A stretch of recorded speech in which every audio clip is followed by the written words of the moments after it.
एक बच्चा पिता के प्यार से महरूम था।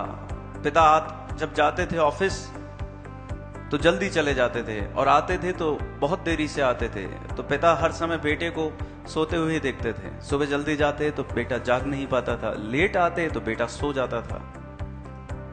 बेटे को बड़ी पिता के प्रेम की जो कमी महसूस होती थी। एक बार बेटे ने पिता को कहा, पिताजी आप कितना पैसा कमाते हैं? तो पिता थोड़े चिड़चिड़े थे। जो आदमी सुबह से रात तक धन कमाने के लिए लगा रहता है वो चिड़चिड़ा हो ही जाता है। पता नहीं कितनी जगह फ्रस्ट्रेशन, इरिटेशन उसके मन में व्याप्त होता चला जाता है। बॉस की डांट खुद सुनता है, ट्रैफिक जाम में फंसा रहता है, धुआं खाता रहता है, कितनी मुश्किल से ऑफिस तक पहुंचता है, घंटे 2 घंटे का सफर करके। वहां भी काम का बोझ, मशीनी मानव बहुत तकलीफ पाता है।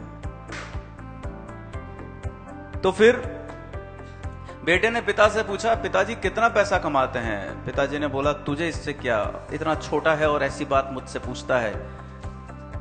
उसको डांट कर भगा दिया। लेकिन पिता को वापस सोचा पिता ने कि मैंने ठीक नहीं किया। उससे पूछा, बेटा क्या पूछ रहा था? तो फिर से पूछ कि पापा जी कितना पैसा कमाते हैं? कि इतना पैसा महीने में कमाता हूं। तो बेटा कहता है, पिताजी 1 घंटे का कितना रुपया होता है? बोले 1 घंटे का 100 रुपया होता है।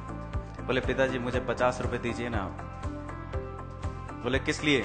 फिर से डांट शुरू हो जाती है। मुझे पता था कुछ ना कुछ करके तू मेरे से पैसे ऐंठेगा, इसलिए मैं तेरी बात का ढंग से जवाब नहीं दे रहा था। फिर से मायूस हो जाता है, लेकिन पिता का हृदय थोड़ा तो दुखता ही है।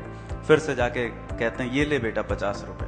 वो जाता है, अपने गुल्लक तोड़ता है, उसमें कुछ पैसे गिनता है, उन 50 को मिलाकर पिता के हाथ में देकर कहता है, पिताजी आपके 1 घंटे की कीमत 100 रुपए है। कल जल्दी घर आ जाना, 1 घंटे में आपके साथ रहकर खाना खाना चाहता हूं। यही भाषा पता लगती है लोगों को, इसी भाषा को लोग समझते हैं। पैसे के अलावा कोई भाषा समझ में नहीं आती। मैं कहता हूं, यूं तो हमारा मोल है बहुत, लेकिन कोई खरीदार मिले तो हम मुफ्त में बिक जाया करते हैं। इसका मतलब क्या हुआ? यूं तो हमारा मोल है बहुत, लेकिन कोई खरीदार मिले तो हम मुफ्त में बिक जाया करते हैं। इसका तात्पर्य यह हुआ कि आप व्यक्ति के हृदय के अंदर इतना बड़ा स्थान कर दो कि वो कितना भी मूल्यवान हो लोगों के लिए, लेकिन आपके लिए सब कुछ न्यौछावर करने को तैयार हो जाए।